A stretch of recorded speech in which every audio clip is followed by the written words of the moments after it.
ভাইরে ভাই, যখন আস্ত একটা খাসি নিয়ে সবাই মিলে বসে পড়ি পিকনিক করার জন্য, তখন কেমন হয় বলুন তো?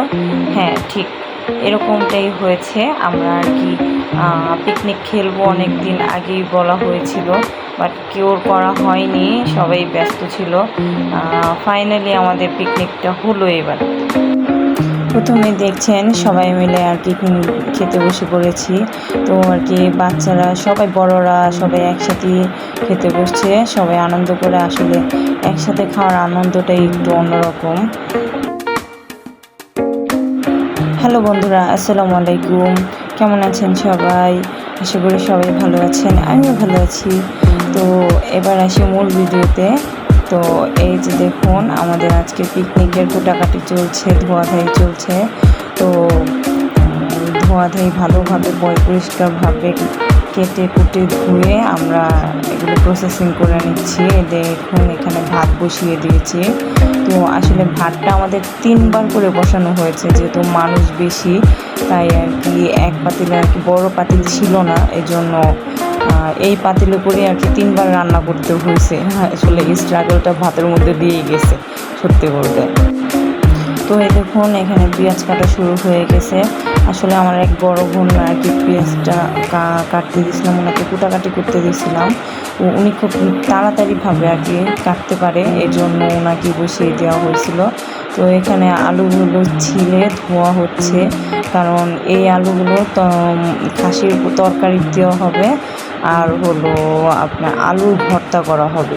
তো এই আলু দিয়ে আর কি 2 আইটেমে যাবে।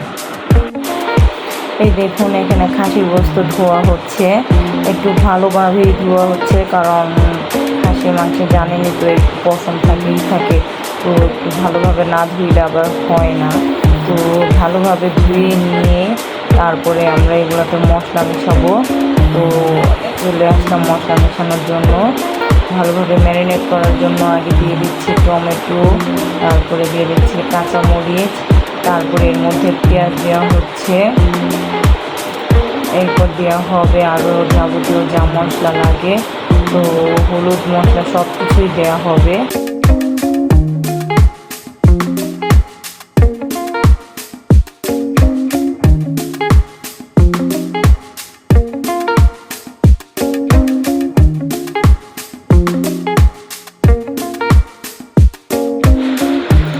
তো গাইজ এখানে দেখুন আদা রসুন পেস্ট দেওয়া হয়েছে, হলুদ দেওয়া হয়েছে, তেজপাতা দেওয়া হয়েছে। তো এখন এগুলোতেও মরিচের গুঁড়া দেওয়া হবে, তারপরে যে মরিচের গুঁড়া ধনিয়া গুঁড়া আর কি একসাথে ছিল, যেহেতু এটা পিকনিক, তাই অনেকের বাসা থেকে অনেক কিছু নিয়ে এসেছে পলিথিনে করে। তো আসলে এইভাবে পিকনিক খাওয়ার মজাটাই একটু অন্যরকমই। তো এখানে আরও মশলাপাতি যাবতীয় যা লাগে সব কিছুই দিয়ে আর কি ভালোভাবে মিশিয়ে নিব। তো এই যে স্বাদ মতো লবণ দিয়ে দিলাম। স্বাদ মতো লবণ দেওয়ার পরে এরপর তেল দিয়ে, আসলে এটা সরিষার তেল দিয়ে রান্না করা হবে। তো তেল দিয়ে তারপরে এটা ভালোভাবে মাখিয়ে নিয়ে তারপর চুলায় বসিয়ে দিব, দেখতেই থাকুন।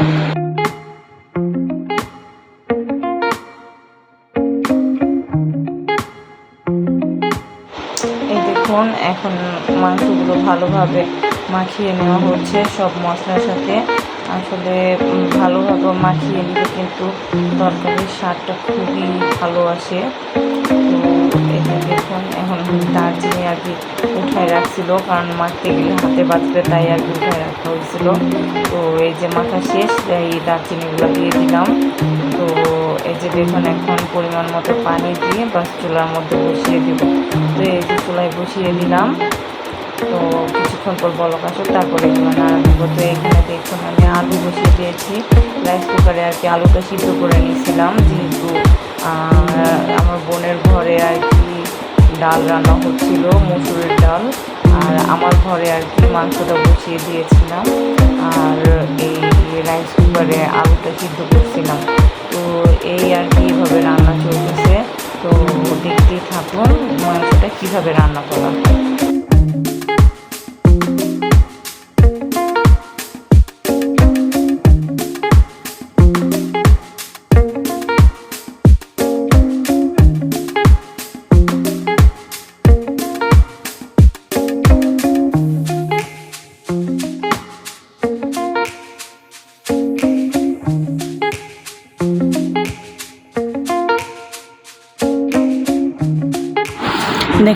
আলু সিদ্ধ করা হয়ে গেছে। তো আলু সিদ্ধ যেহেতু হয়ে গেছে সেহেতু ভর্তাটা বানিয়ে ফেলা হবে। আর এখানে মাংসগুলো ভালোভাবে কষানো হচ্ছে, এখন আলু দিইনি, আলু দেওয়া হবে এর মধ্যে। তো ভাবলাম যে একটু ভালো মতোই কষায় নিই। তো এখন আর কি এগুলোর মধ্যে আলু দিয়ে দিব। তো এই দেখুন আলু দিয়ে দিচ্ছি। তো আলুটা দিয়ে ভালোভাবে নেড়ে চেড়ে তারপরে আবার ভালোভাবে কষাবো যেন আলুটাও সিদ্ধ হয়, তার সাথে সাথে মাংসগুলোও যেন ভালোভাবে সিদ্ধ হয়।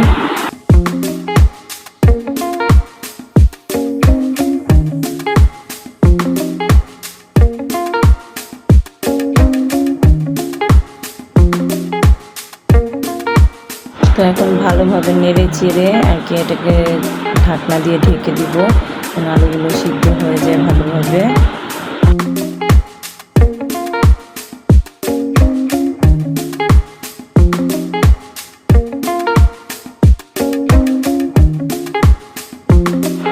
তো এইখানে মসুরের ডাল বসানো হয়েছে, এটা আর কি বেশি পাতলাও না আর বেশি ঘনও না। তো ডালটা একবার হয়ে গেছে, ভালোভাবে বলক আনায় আর কি আরও জাল দিতে হবে।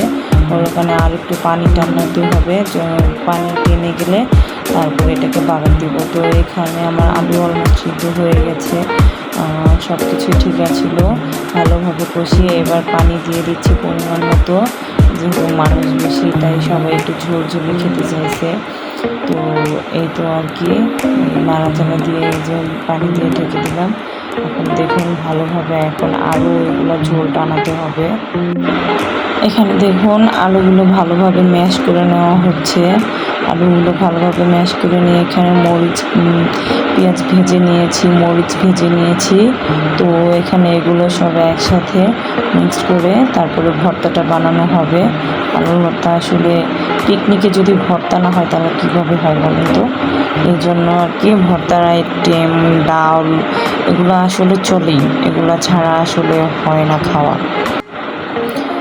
তো এখন এগুলো ভালোভাবে কড়াইটা মুছে নিল, কড়াইয়ের মধ্যে যেহেতু তেল মেশানো ছিল। তো এই তো এখন ভর্তাটা প্রসেসিং করা হবে। আসলে সত্যি বলতে ভর্তাটা এত মজা হয়েছিল, মনে হয় যে আমার এখনও মুখে লেগে আছে। সচরাচর আমি আসলে ধনেপাতা দিয়ে ভর্তা খুবই কম খাইছি, যেহেতু এই ভর্তাটা ধনেপাতা দিয়ে করা হয়েছিল তাই আর কি খুবই ভালো লাগছিলো। যে সরিষার তেল দিয়ে দিলাম, সরিষার তেল দিয়ে ভালোভাবে মেখে তারপরে শেষে দিয়ে দেবে এটার মধ্যে কাঁচা ধনিয়া পাতা।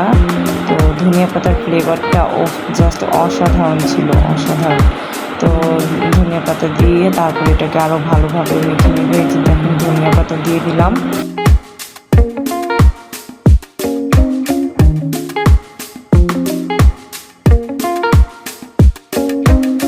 তো বন্ধুরা এটা ছিল আমাদের ইলিশ মাছের মাথা দিয়ে কচু।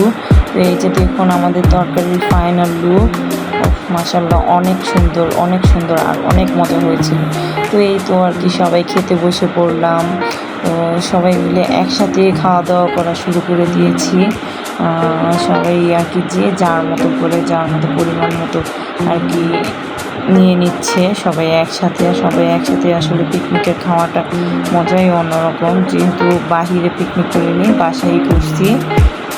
তো আসলে এই আমাদের পিকনিক। তো আমিও খেতে বসে পড়েছিলাম।